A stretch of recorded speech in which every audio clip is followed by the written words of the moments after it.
Lagi di pembahasan tentang kutukan sumber daya. Salah satu teori yang cukup populer di studi ekonomi politik dan pembangunan adalah tentang penyakit Belanda. Ya. Penyakit Belanda atau bahasa Inggrisnya itu Dutch disease. Ya. Penyakit Belanda itu jangan dianggap sebagai penyakit seperti anjing gila atau raja singa ya. Ini penyakit ekonomi ya. Kadang-kadang saya juga pernah kali mendengarnya itu, tak kira penyakit Belanda itu semacam penyakit menular yang berbahaya ya. Bukan itu maksudnya. Nah, dalam ekonomi penyakit Belanda ini dimulai pada tahun 50-an ya. Ditemukan ladang minyak di Belanda, di pantai utara Belanda ya.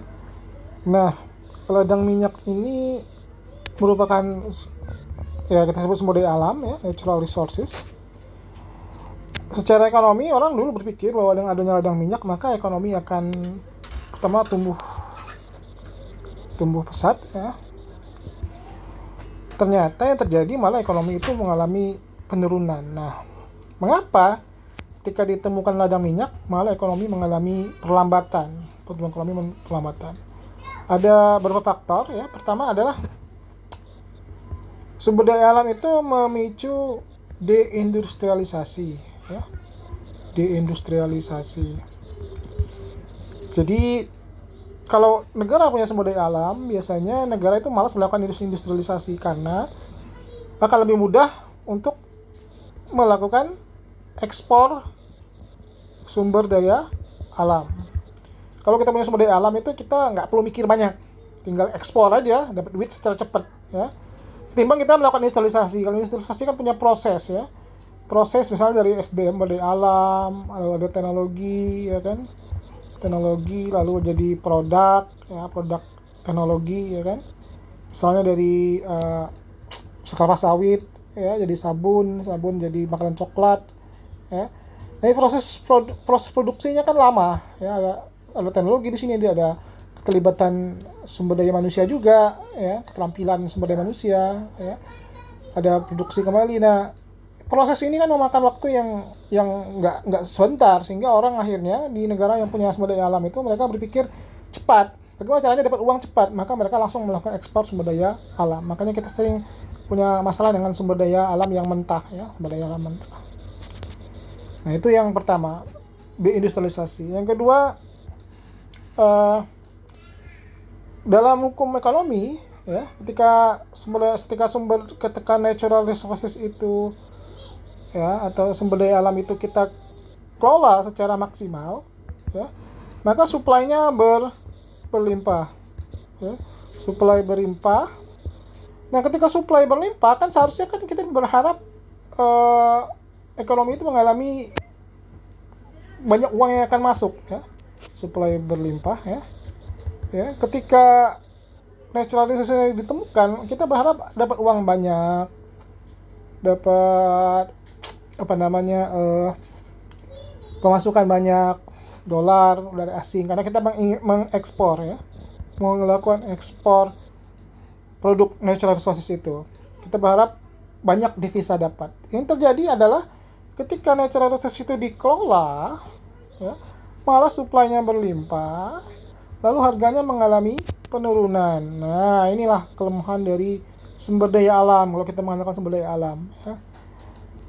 Ketika kita melakukan eksploitasi berlebihan, supply-nya berlimpah, harganya mengalami penurunan. Ini yang terjadi kenapa harga minyak ya, oil price itu mengalami penurunan hari ini, karena Saudi terus memproduksi ya. Ketika terus diproduksi bukannya bertambah ya, harganya naik, malah dia mengalami penurunan ya, break even point ya, dia mengalami kalau kita lihat kurva produksi frontiernya ya, ini kurvanya ya, ini kuantitinya, ini price-nya. Nah, ada satu saat dia mengalami stagnasi di sini ya, ketika kita kualitasnya kita ya, awalnya kita produksi sedikit, harga segini ya, tapi ada dia mengalami stuck di sini. Nah, ketika terus kita produksi, kuantitasnya dia malah mengalami penurunan ya. Nah, kurvanya bukan linear terus seperti ini, tapi dia seperti ini. Ya.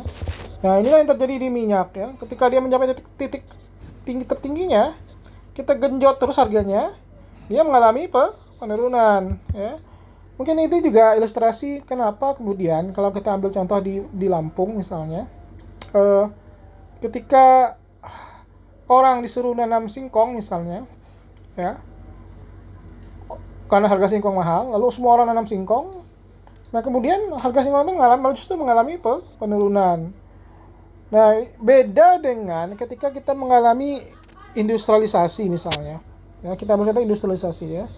Industrialisasi itu kan ada namanya added value, penambahan nilai ya, dari teknologi misalnya. Ada sumber daya manusia yang kreatif, ada teknologi ya. Ini kata kuncinya ya.